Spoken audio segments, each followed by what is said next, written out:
Hi everyone, मैं आकाश दास स्वागत करता हूँ आप सभी को और एक कमाल के फ्रेश वीडियो में। आज के इस वीडियो में हम बात करने वाले हैं how I survived my first year of engineering tips and tricks. तो मैं आपको डिटेल में बताऊंगा कि कैसे मैंने अपने इंजीनियरिंग के फर्स्ट ईयर को फेस किया, क्या क्या स्ट्रगल्स आए, किन चीज़ों का ध्यान रखना चाहिए, कैसे बेहतरीन तरीके से आप अपने फर्स्ट ईयर में पढ़ भी पाओगे और एंजॉय भी कर पाओगे। प्रॉपर एक बैलेंस कैसे मेंटेन होगा सभी चीज़ों का, इसीलिए वीडियो को एंड तक जरूर देखना। सबसे पहले शुरू करते हैं पहले पॉइंट से। मैं यहाँ पे स्क्रीन शेयर करता हूँ। तो पहला पॉइंट है प्रिपेयरिंग फॉर द जर्नी। ये जर्नी के लिए प्रिपेयर होना बहुत जरूरी है। हम लोग ना बिना प्रिपरेशन का शुरू करते हैं, वो बहुत बड़ा मिस्टेक होता है। मैं अगर अपने बैकग्राउंड के बारे में बताऊं और मैंने क्यों चूज किया इंजीनियरिंग, आप सभी का भी अपना अपना अलग अलग रीजंस होगा इंजीनियरिंग चूज करने का। मेरा जो रीजन था कंप्यूटर साइंस पढ़ने का था। क्लास 9th में मैंने डिसाइड कर लिया था कि मुझे आगे कंप्यूटर साइंस में ही पढ़ाई करनी है। क्लास 11th जैसे गया, वहां पे सब्जेक्ट सिलेक्शन में मैंने कंप्यूटर साइंस लिया। उसके बाद मैं कंप्यूटर साइंस ही पढ़ने का सोचा। तो बीटेक में भी मैंने इंजीनियरिंग में computer science engineering domain choose किया और उसी में मैं पढ़ने का सोचा। तो ये था मेरा बैकग्राउंड और मेरा चॉइस, क्योंकि कंप्यूटर्स में बहुत ज़्यादा इंटरेस्ट था, मुझे टेक्नोलॉजी में सॉफ्टवेयर्स में ज़्यादा इंटरेस्ट था।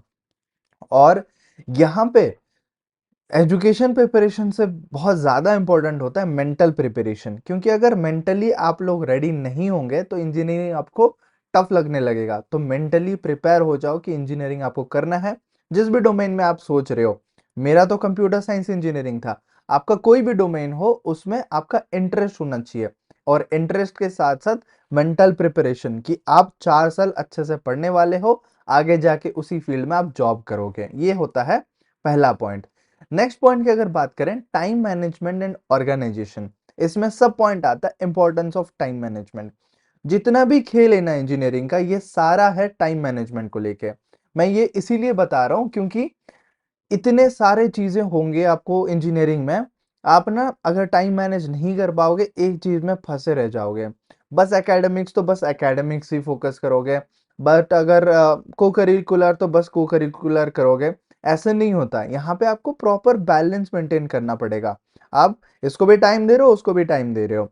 और टाइम मैनेजमेंट के काफी सारे टिप्स होते हैं और टूल्स होते हैं और टेक्निक्स होते हैं जिसको आपको फॉलो करना पड़ता है। फॉर एग्जाम्पल एक होता है Pomodoro technique.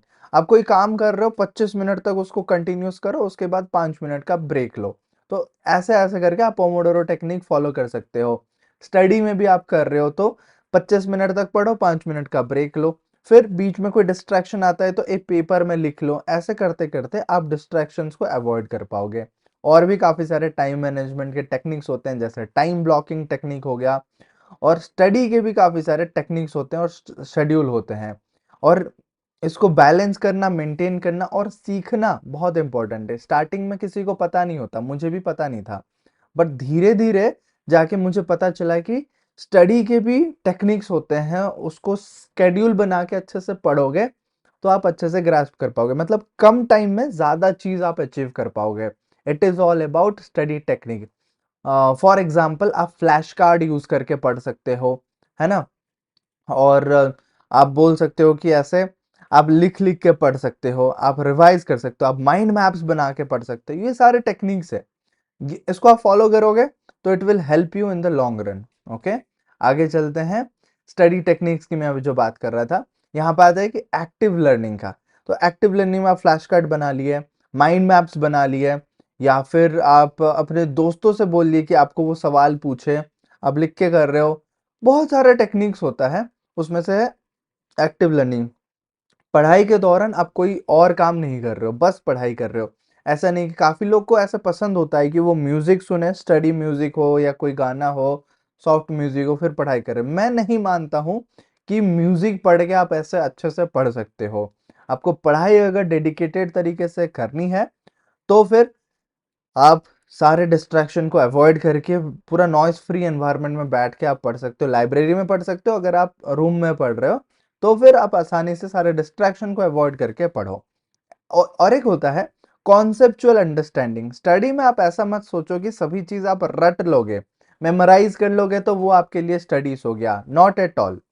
Study is about conceptual understanding, उसको समझना, उसका एप्लीकेशन देखना और वो इम्प्लीमेंट कैसे होता है इसके बारे में सोचना इंपॉर्टेंट है। बट अगर आप मेमोराइज पे फोकस करोगे ना, you can not sustain in the longer run.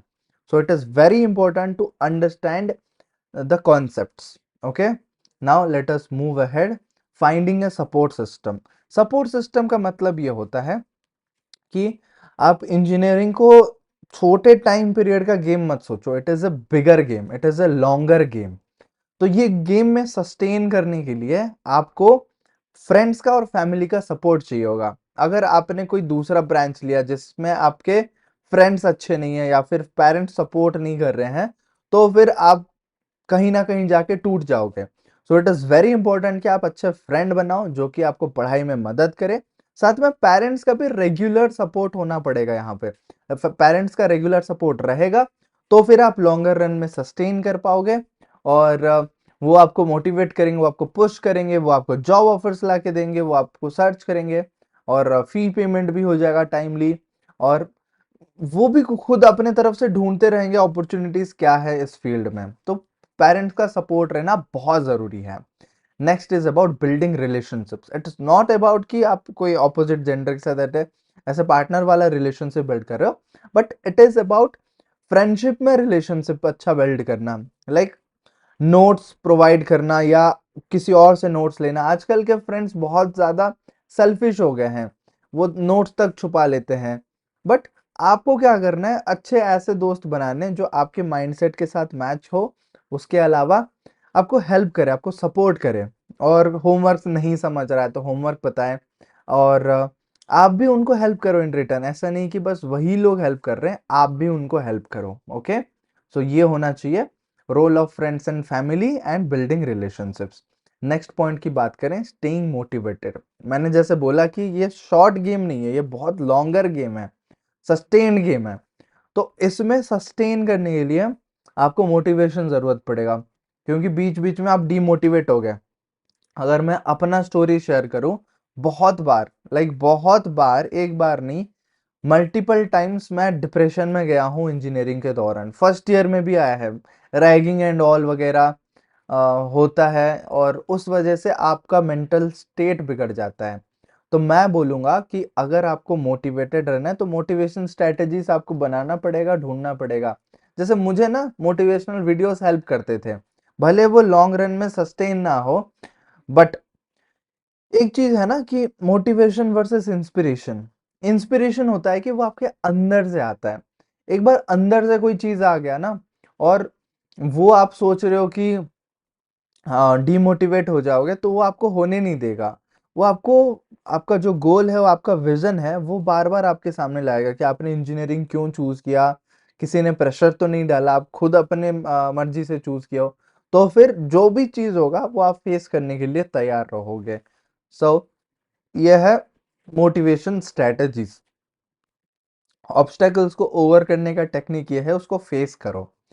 अगर जब तक आप भागते रहोगे ना, वो आपके पीछे दौड़ते रहेगा, आपको उतना डर देगा। आपको क्या करना है ना, जितने भी प्रॉब्लम्स है, सपोज आपको मैथमेटिक्स से प्रॉब्लम है, आपको कैलकुलेशन वगैरह दिक्कत आता है, आपको प्रोग्रामिंग में दिक्कत होता है, तो फिर आप प्रोग्रामिंग को फेस करो। भागते भागते कब तक भागोगे कि हाँ मैं उसको अवॉइड कर दूंगा।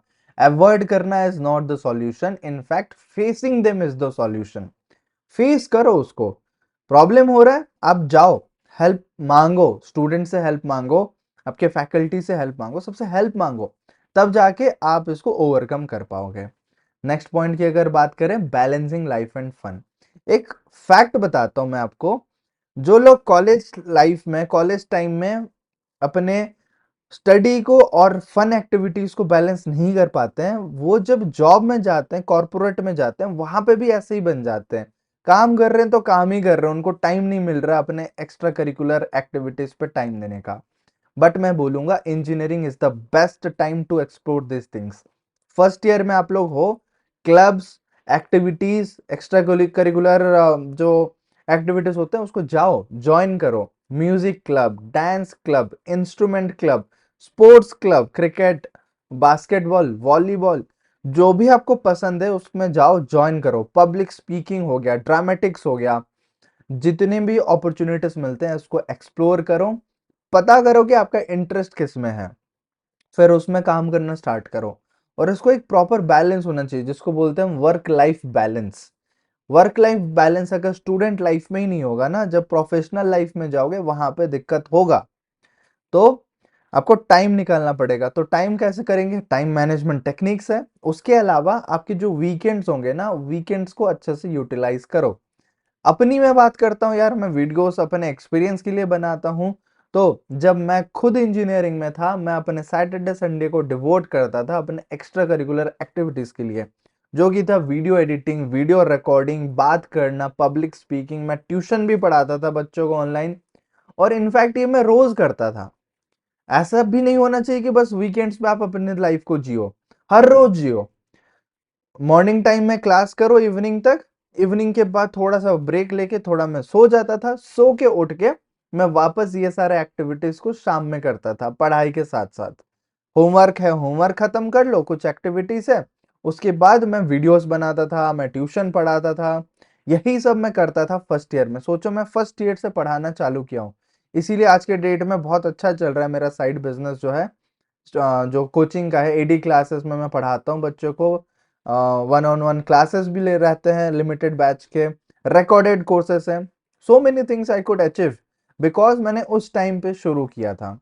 So balance is very important. Next, handling stress and burnout. Coping with stress. Stress आएगा, बहुत ज्यादा स्ट्रेस आएगा। आपको क्या करना है ना, ऐसा एक रूम में बंद नहीं रहना है, आपको बाहर निकलना है। आप छत में जाओ, थोड़ा सा फ्रेश एयर में रहो तो रिफ्रेश हो जाएगा।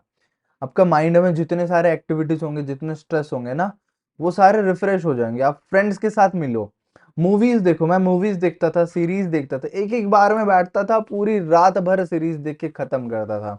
तो ये भी मैंने करा है। जैसे मनी हाइस्ट आया था, मनी हाइस्ट को पूरा एक सीजन शुरू किया, पूरा खत्म। फिर एक्साइटमेंट आता था तो फिर मैं दोबारा उसको देख के खत्म करता था।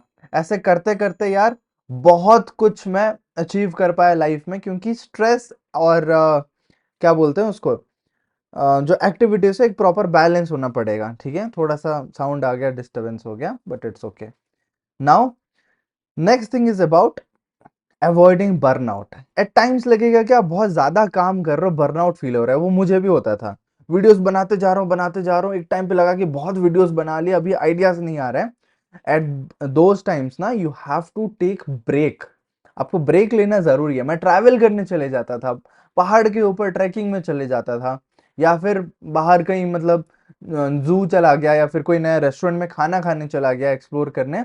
ये सब चीजों को आप करो। नेचुरल जो एक्टिविटीज होते हैं ना, वो भी एक्टिविटीज को करो, तभी जाके एक प्रॉपर बैलेंस मेंटेन हो पाएगा आपके काम में और आपके एंजॉयमेंट में। Okay, so that is the only way to avoid burnout. Next point की बात करें, रिसोर्सेस एंड टूल्स। बहुत सारे रिसोर्सेस हैं फर्स्ट ईयर में ना। जैसे टाइम मैनेजमेंट के लिए आप मोबाइल में एप्लीकेशंस यूज कर सकते हो, टास्क शेड्यूलिंग एप्स होते हैं। फिर आप प्ले स्टोर में जाओ, जो आपको ऐप अच्छा लगे आप उसको यूज करो। मैं फर्स्ट ईयर में गूगल का कीप यूज करता था, आज के डेट में भी करता हूँ, और भी एप्स आ गए हैं मेरे लिए। बट मैं आपको बोलूंगा कि आप कीप को यूज करो, एक बार स्टार्ट करो यूज करना, कैसे लगता है फिर बाद में बताना। टू डू इस्ट आता है, और भी मैं कोई ऐप का नाम लेना नहीं चाहता, आप खुद एक्सप्लोर करो। प्ले स्टोर में जाओ, रिमाइंडर एप्स या फिर टू डू लिस्ट एप्स, ऐसे करके करो, वहां पे वो आपको रिमाइंडर देगा। मुझे तो आजकल वॉच पे नोटिफिकेशन आ जाता है, कोई भी मैं काम अगर शेड्यूल करता हूँ तो। बट ये धीरे धीरे होगा, डे वन पे ये सब मत करो, गैजेट्स हो जाएंगे 5 लाख के, सेटअप हो जाएगा, ये सब कुछ नहीं है। आप धीरे धीरे अपने रिसोर्सेस को फाइंड आउट करो। ऑनलाइन प्लेटफॉर्म्स भी हैं सीखने के लिए चीज़ों को। कोडिंग अगर आप कर रहे हो, कोर्स करना चाहते हो, यूडेमी पे जाओ, कोर्सेरा में जाओ, वहां पे आप कोर्स वगैरह कर सकते हो। तो यही कुछ थे मेरे तरफ से पॉइंट्स। और सिचुएशंस पे अडेप्ट करना खुद को बहुत जरूरी है। इंपॉर्टेंस ऑफ एडेप्टेबिलिटी की बात कर रहा हूँ। जैसे आप लोग को ना, घर से आप जा रहे हो एक नए सिटी में, हॉस्टल में अगर आप रहते हो तो उस नए सिचुएशन में खुद को एडजस्ट करना बहुत जरूरी है। It is very important. And और एक पॉइंट यह है कि हॉस्टल का खाना आपको सूट नहीं कर सकता है, या फिर ऐसा हो सकता है कि उसका टेम्परेचर सूट नहीं कर रहा है। और बहुत सारे चेंजेस आएंगे। जैसे सिलेबस अगर आप स्कूल लेवल में देखो तो आपका पूरे साल का एक सिलेबस रहता है। यहाँ पे हर सेमिस्टर, हर 4-6 महीने में आपके सिलेबस चेंज हो रहे हैं, मोटी मोटी बुक्स चेंज हो रही हैं, 6-6 सब्जेक्ट्स आ रहे हैं। इतना कुछ हैंडल करना इज इटसेल्फ स्ट्रेसफुल जॉब, अपने आप में स्ट्रेसफुल है। तो इट इज वेरी इंपॉर्टेंट कि आप वो चेंजेस के साथ अडेप्ट कर सको, खुद को ना अडेप्ट करो। ये टेक्निक खुद में जब ले आए ना, किसी भी सिचुएशन में आपको छोड़ दिया जाएगा, आप अच्छे से अडेप्ट कर पाओगे खुद को। मेरा पर्सनल एक्सपीरियंस भी है कि इतने सारे सिलेबस को देख के मैं घबरा गया था, सीरियसली बोल रहा हूँ, मैं डर गया था। इतने सारे सब्जेक्ट्स है, मैं कैसे करूंगा। स्कूल लेवल में तो 4-5 सब्जेक्ट होते थे और पूरे साल भर हम 2 साल तो वही ही पढ़े हैं, मैथ्स फिजिक्स केमिस्ट्री और फिर आपका इंग्लिश हो गया, कंप्यूटर साइंस हो गया, यही 5 सब्जेक्ट मैं पढ़ा हूँ क्लास 11th-12th में। बट यहाँ पे क्या हो रहा है, 6 महीने में आप 6 सब्जेक्ट पढ़ोगे, उसके बाद तुरंत फिर चेंज हो जाएगा, अलग अलग नए सब्जेक्ट आ जाएंगे जिसका कोई लेना देना भी नहीं होगा। फिर उसके बाद और 6 महीने बाद और चेंज हो जाएंगे सेमेस्टर वाइज। तो आपको घबराना नहीं है, बस खुद को ना रेडी करना है। ये जितने भी चेंजेस आएंगे वो सभी में जैसे आप खुद को अडेप्ट कर सको, ठीक है। बस कंक्लूजन पे मैं यही बोलूंगा, वीडियो 16 मिनट 17 मिनट्स का हो जाएगा, बट मैं ये कह रहा हूं कि engineering is difficult, engineering is easy, but perspective ये आपका होना चाहिए कि कैसा भी सिचुएशन है मैं हैंडल कर लूंगा।